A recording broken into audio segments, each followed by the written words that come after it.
doing a segment here, Mike, with Roger Clemens. I could not believe that I saw it on the screen and see him walking out there with his attorney who always has the orange tie on, that he's found not guilty. I'm like, seriously? Now let's be clear. Let's be clear. And I'm with you, but he was found not guilty of perjury. Okay. And perjury. Which is not. I mean, this is not saying this certainly does not prove that he did not use performance enhancing drugs. It actually literally doesn't prove that he never lied about it either.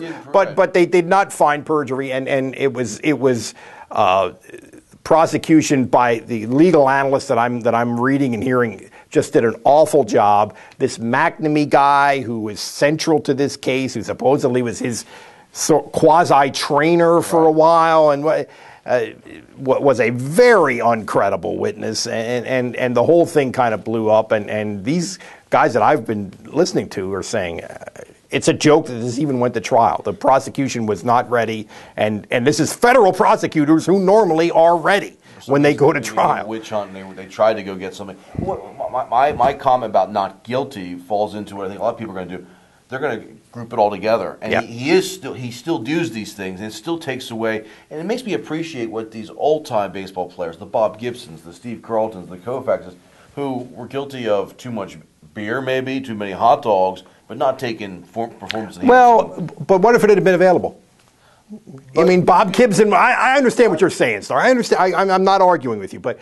You know, the impression you have of what a competitor Bob Gibson was, if he would have had a chance to get a little edge, would he have... Okay, possibly. But it wasn't there. It makes me appreciate what those guys did without. That's what we're more. But Clemens, what does this say about baseball? Does it change perceptions? Also, does this change... How's this going to...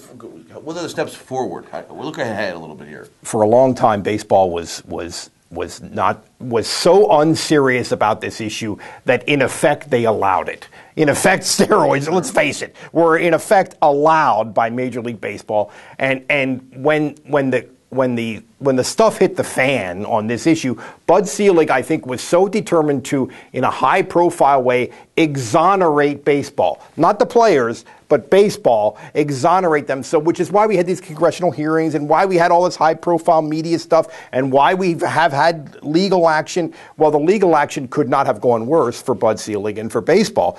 Roger Clemens could have retired, could have quietly retired and went away, and we wouldn't be talking about this right now. His reaction to baseball's reaction was to try to very publicly clear his own name. I'm not a Roger Clemens fan.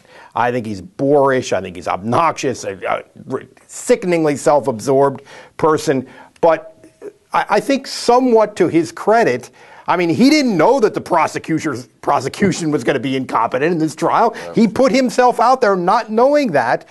So I think this does muddy the water a little bit in terms of Hall of Fame voting for the future. Whether you think it should or not, it complicates the whole thing, I think. I agree with you.